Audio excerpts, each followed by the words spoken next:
수요 예배 이 은혜의 자리에 오신 성도님 모두를 환영하고 축복합니다. 오늘 우리에게 주신 하나님 말씀 우리 같이 보시겠습니다. 사사기 3장 7절부터 11절까지의 말씀입니다. 사사기 3장 7절부터 11절까지의 말씀입니다. 제가 하나님 말씀 받아서 읽도록 하겠습니다. 이스라엘 자손이 여호와의 목전에 악을 행하여 자기들의 하나님 여호와를 잊어버리고 바알들과 아세라들을 섬긴지라.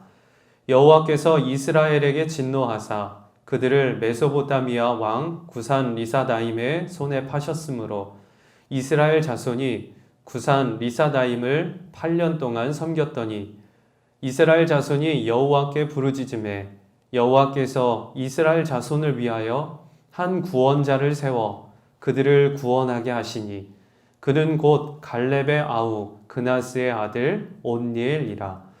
여호와의 영이 그에게 임하셨으므로 그가 이스라엘의 사사가 되어 나가서 싸울 때에 여호와께서 메소포타미아 왕 구산 리사다임을 그의 손에 넘겨주심에 온니엘의 손이 구산 리사다임을 이기니라. 그 땅이 평온한 지 40년에 그나스의 아들 온니엘이 죽었더라. 아멘. 오늘 이 수요 저녁 예배에 은혜 자리에 오신 성도님 모두를 환영하고 축복합니다. 하나님의 은혜와 그리고 예수 그리스도의 평강이 우리 영상을 통해서 예배하는 모든 성도님들의 그 가정과 또 그 심령 위에 충만하시길 간절히 원합니다. 지금 우리는 사순절 특별한 시간을 보내고 있습니다. 교회에서 모여서 함께 예배하고 기도해야 마땅하지만 하나님께서 더 특별한 은혜를 저희에게 예비해 주셔서 또 다른 시간을 저희가 보내고 있다라고 여겨집니다. 바로 우리 가정에서 일상에서 주님과 더 친밀한 동행을 누리는 그 은혜를 주시는 것입니다. 매일매일 공급되는 그 묵상 내용을 꼭 기억을 하시고 그 묵상 내용을 통하여서 매일매일 십자가의 은혜 앞으로 나아가시길 주님의 이름으로 축복합니다. 그래서 우리가 교회에서 모였을 때 주님을 향한 마음이 어색함이 없고 오히려 더 친밀하고 기쁨으로 가득하여서 주님 앞에 더 나아가는 즐거움이 우리 안에 있었으면 좋겠습니다. 우리가 오늘 수요 저녁 예배를 드리면서 겸손한 마음으로 주님께 나아가길 원합니다. 우리의 마음을 주님 앞에 내려놓고 그 말씀을 구할 때 주님께서는 친히 우리에게 은혜를 주실 것이고 말씀해 주실 것입니다. 그 주님을 기대하며 우리가 함께 나아갔으면 좋겠습니다. 지금 우리의 시대를 표현해 본다 그러면 딱 이 한마디의 말이 좋은 표현이 될 것 같습니다. 바로 혼란의 시대입니다. 질서가 없습니다. 왜 그러냐면 저마다 왕이 되려고 하기 때문에 그렇습니다. 그런데 이 말은 달리 표현해 보면 진정한 왕이 없다라고 하는 표현이기도 합니다. 오늘 7절 말씀해 보면 이스라엘 자손이 여호와의 목전에 악을 행하여 자기들의 하나님 여호와를 잊어버리고 바알들과 아세라들을 섬긴지라 라고 말씀합니다. 사사시대가 꼭 그랬다라고 하는 것이죠. 여호와의 목전에 하나님이 보시기에 하나님의 눈에 선한 것들이 없다라고 하는 말입니다. 하나님이 보실 때 선한 일을 하지 않았다라고 하는 것이죠. 자기가 하고 싶은 대로 행하고 있었다라고 하는 말입니다. 화려하고 실질적인 도움을 주는 것 같은 그 가나안 문화에 젖어들어서 하나님을 떠나버리게 되었다는 것입니다. 왜 그랬을까요? 이스라엘 백성들은 유목 생활을 해왔습니다. 그런데 가나안 땅에 들어오면서 농사를 지어야만 했습니다. 한 번도 농사를 지어본 적이 없었던 이스라엘 백성들이 이제 농사를 지어야만 한다니 굉장히 난감했을 겁니다. 그러나 오랫동안 터를 잡고 살아왔던 농사를 지며 살아왔던 이 가나안 족속들을 보면 굉장히 부러웠을 겁니다. 그래서 하나님께서는 가나안 족속을 내어 쫓으라고 하셨지만 자기들의 눈으로 볼 때는 그들이 부러웠던 것이죠.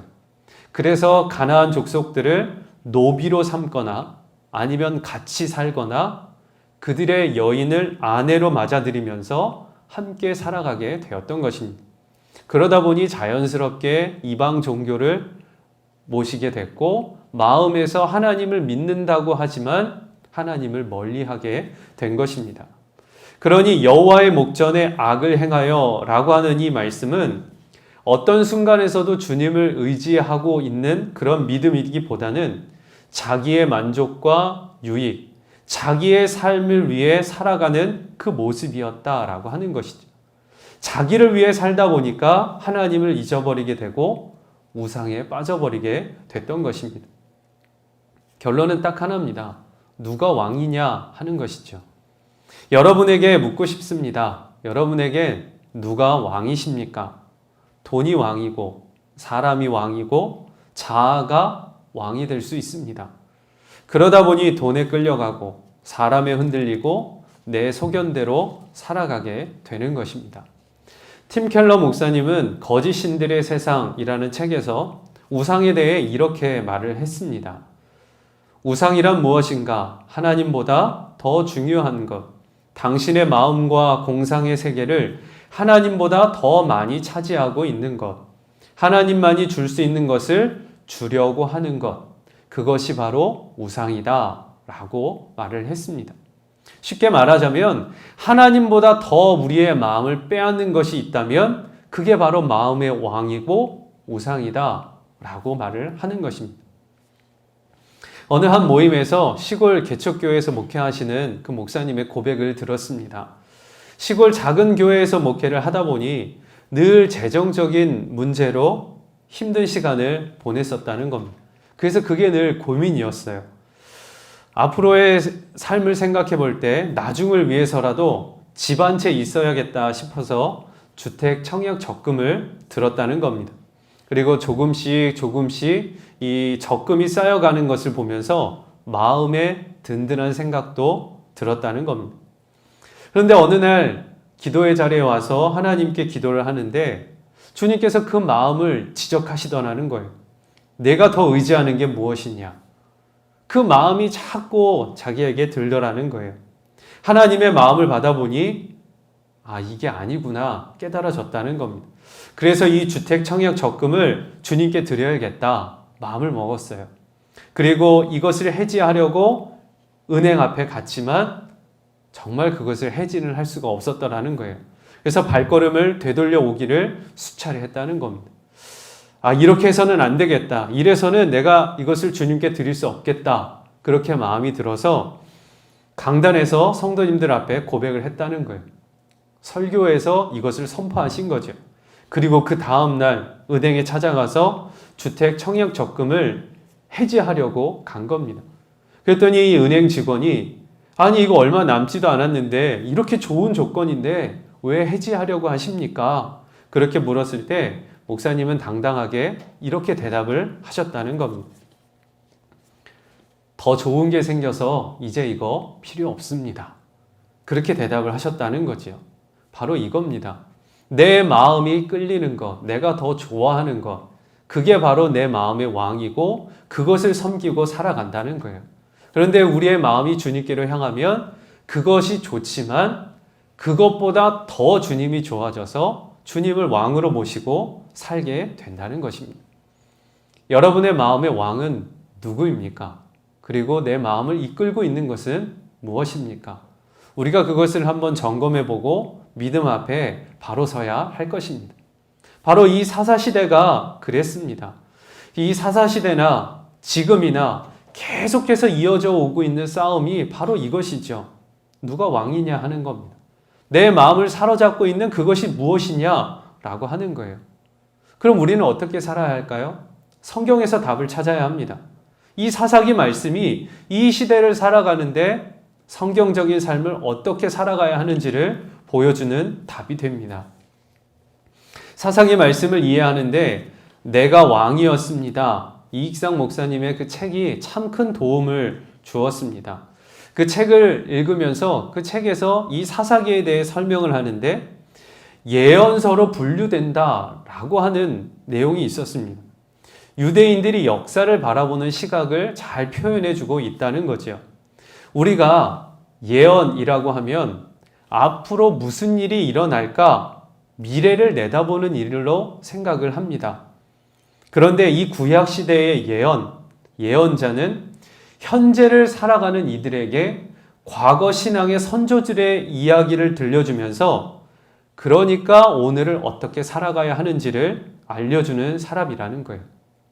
그러니까 예언은 미래에 있을 일을 이야기하기보다 과거를 배워서 오늘을 날카롭게 보고 내일을 살아갈 수 있도록 돕는 사람, 돕는 일, 이게 바로 예언이라고 하는 거죠. 그런 의미에서 보면 사사기는 역사서이기도 하지만 예언서라고 말을 할 수 있습니다.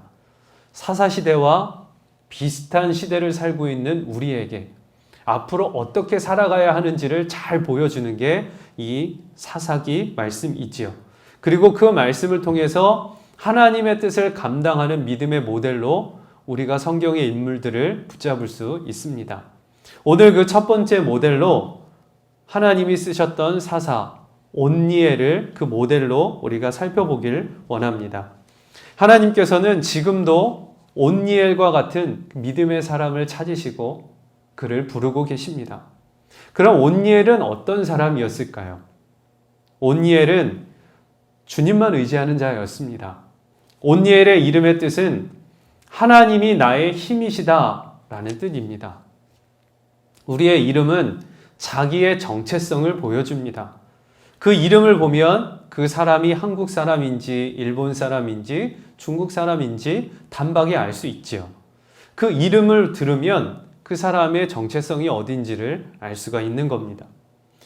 온니엘이 살고 있었던 그 당시 가나안 문화를 보면 이스라엘 백성들은 가나안 문화에 익숙해 있었습니다. 이방 문화에 빠져서 그 신앙의 정체성을 잃어버리고 있었던 거지요. 우상에 빠졌고 하나님을 믿는다고 하지만 여전히 그 마음에서는 하나님이 왕이 아니었습니다. 근데 그러한 때에 이 온니엘은 자기의 이름을 하나님이 나의 힘이시다 이렇게 지었던 거예요. 자기의 이름을 부르고 들으면서 나는 하나님께 속한 자 이렇게 그 믿음의 고백을 했었던 것이죠. 오늘날 우리로 말하면 나 예수 믿는 사람이야. 나 그리스도인이야. 이것을 자기의 이름으로 정해놓고 그것을 모든 사람들에게 고백하며 드러내는 믿음의 사람이었다는 것입니다. 그리고 온니엘은 세상과 구별된 믿음의 사람이었습니다. 온니엘의 집안 혈통을 보면 설명이 이렇게 되어 있습니다. 갈렙의 아우 그나스의 아들 이렇게 말이죠. 이 이름만 딱 봐도 온니엘은 갈렙의 혈통이었습니다. 그리고 동시에 그 갈렙의 사위였습니다. 당시 가나안 사람들은 이스라엘 사람들은 가나안 사람들과 결혼하면서 서로 같이 섞여 살았습니다. 이 가나안 여인과 결혼해서 재산도 늘리고 땅도 늘리고 그 지역에 같이 살고 있는 이방 사람들에게 자기의 이름을 알리면서 출세 가도를 달리는 그런 시대였습니다. 그런데 이 온니엘은 가나안 사람하고 만나 결혼한 게 아니라 이스라엘 사람과 만나 결혼하면서 자기의 혈통을 지켜나갔습니다. 세상의 유익, 그 이로움을 찾는 게 아니라 자기의 믿음의 정통을 우선시하면서 그 믿음을 지키려고 애썼던 것이죠. 먹고 사는 문제보다 그 믿음을 더 우선순위에 뒀던 것입니다. 세상과 구별된 믿음 위에 섰던 사람, 그 사람이 온니엘이었던 겁니다. 이 온니엘의 모습을 살펴보면 이 온니엘은요, 믿음의 고백이 아주 분명한 사람이었습니다. 누가 봐도 하나님의 사람이구나. 그의 이름을 봐도, 그의 집안을 봐도, 그의 걸어가는 발걸음을 봐도 모두 고개가 끄덕여지면서 아, 하나님의 사람이구나. 이렇게 인정받을 만한 사람이었다는 거예요. 바로 하나님은 그런 사람을 눈여겨보시고 그 사람을 통해 일하신다는 것입니다. 바로 온니엘은 그렇게 하나님 앞에 쓰임 받았던 사람이죠. 그 온니엘은 헤브론 땅을 점령하는 데 아주 혁혁한 공을 세웠던 사람입니다. 사사기 1장 12절 13절에 보면 갈렙이 말하기를 기럇 세벨을 쳐서 그것을 점령하는 자에게는 내 딸 악사를 아내로 주리라 하였더니 갈렙의 아우 그나스의 아들인 온니엘이 그것을 점령하였으므로 갈렙이 그의 딸 악사를 그에게 아내로 주었더라. 이렇게 말씀합니다. 갈렙이 이 산지를 내게 주소서 그렇게 고백을 하고 그 땅을 점령할 때 가장 앞장서서 싸웠던 사람이 이 온니엘이었던 것이죠.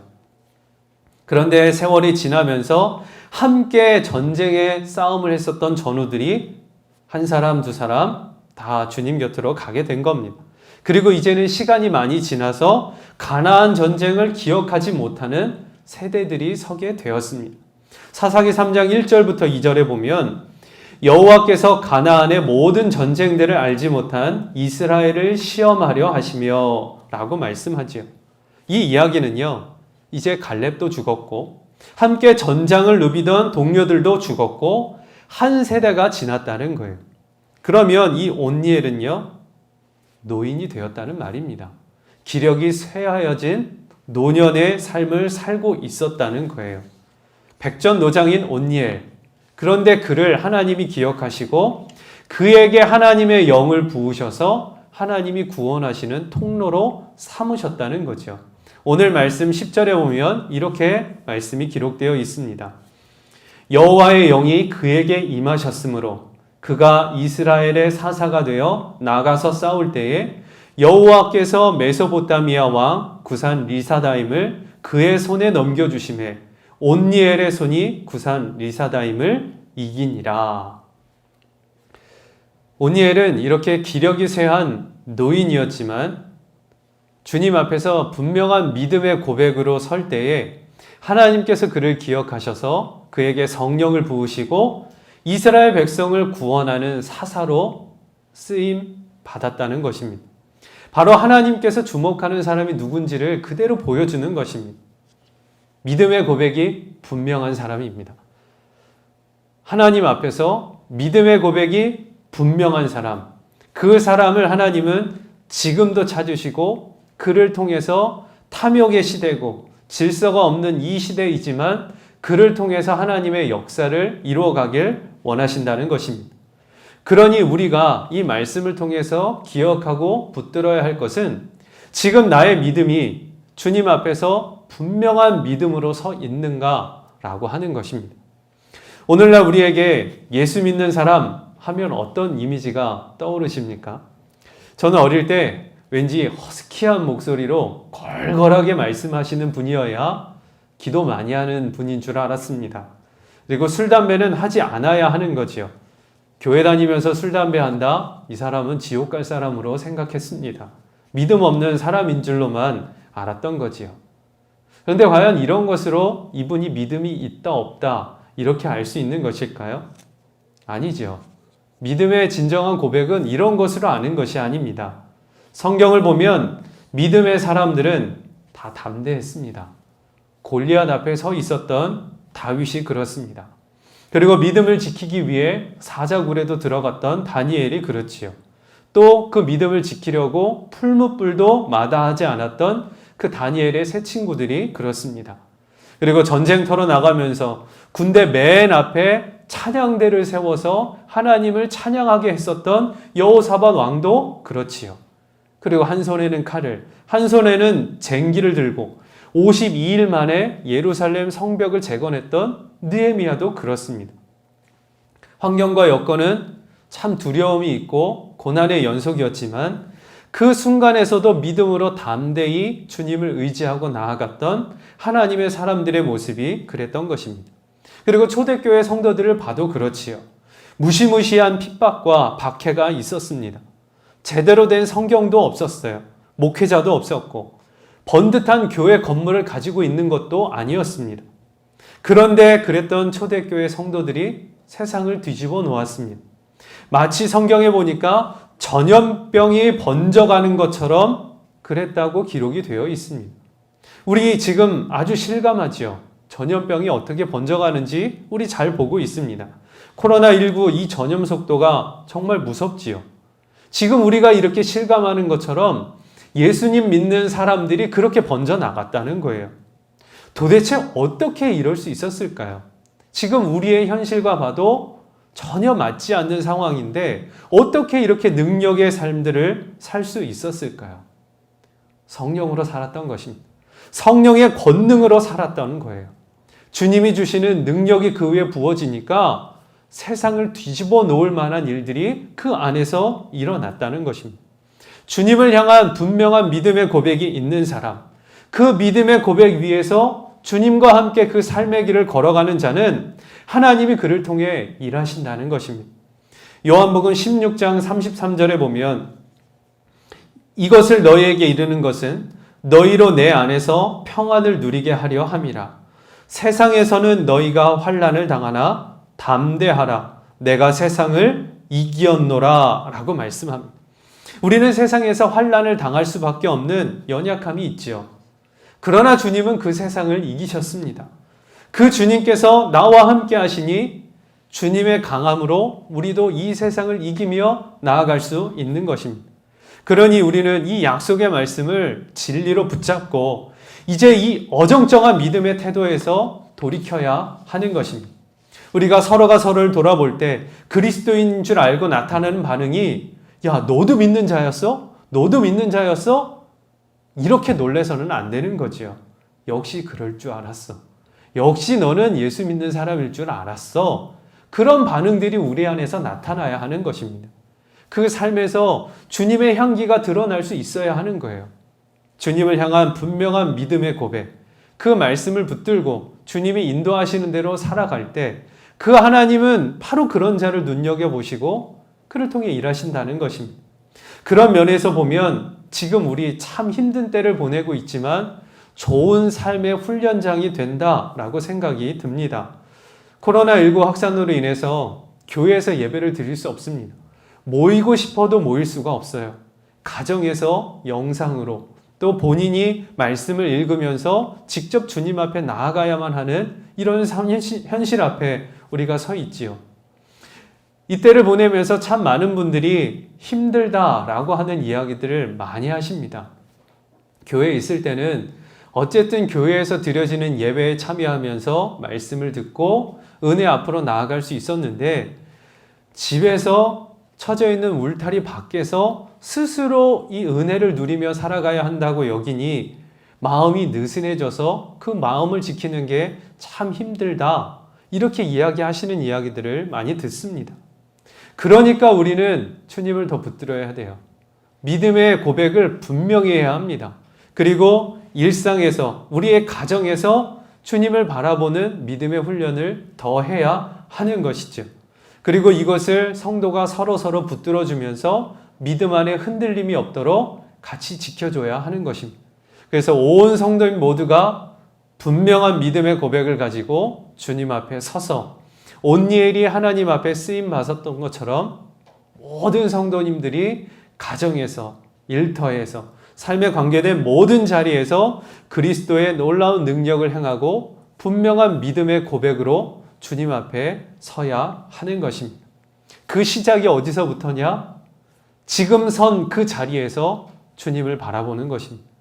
주님을 바라보는 눈을 놓치지 않고 그 주님을 의지하면서 말씀을 붙들고 그것을 진리로 여기며 자기의 삶에서 그 믿음을 고백하는 것입니다. 그래야 할 때에 하나님은 그의 삶을 쓰시고 그를 통해 하나님의 영향력을 흘려 보내실 것입니다. 주님과 동행하는 삶으로 나아가서 세상 가운데 성령의 능력을 행하는 믿음의 사람들로 서시길 주님의 이름으로 축복합니다. 오늘 주시는 이 말씀 붙들고 우리 함께 기도하면 좋겠습니다. 우리 기도할 때 우리 두 가지의 기도의 제목으로 같이 기도하겠습니다. 주님을 향한 분명한 믿음의 고백을 드리며 살게 하여 주옵소서. 주님의 능력으로 말미암아 성령으로 사는 삶을 살게 하시고 그 능력을 흘려보내는 하나님의 사람으로 주님 앞에 나아가게 하여 주옵소서. 우리의 말씀 붙들고 기도의 제목으로 함께 기도하며 나가겠습니다. 사랑의 아버지 하나님, 너무나 좋으신 주님 감사합니다. 주여, 우리의 마음을 주님 앞에 올려드리며 섭니다. 아버지 하나님, 온누리 주님 앞에 그 믿음의 길로 섰던 것처럼 우리의 마음을 주님께 올려드리오니 주님 기쁘게 받아주시고 주님 부으신 은혜와 능력 안에 서게 하여 주옵소서. 아버지 하나님, 우리의 삶이 주님을 증거하길 원합니다. 주님의 말씀 가운데 서길 원합니다. 주여, 말씀하소서, 채우소서, 부으소서. 우리의 심령이 주님의 은혜로 뜨거워지게 하여 주옵소서. 주님 감사합니다. 주님의 은혜 가운데 서게 하여 주옵소서.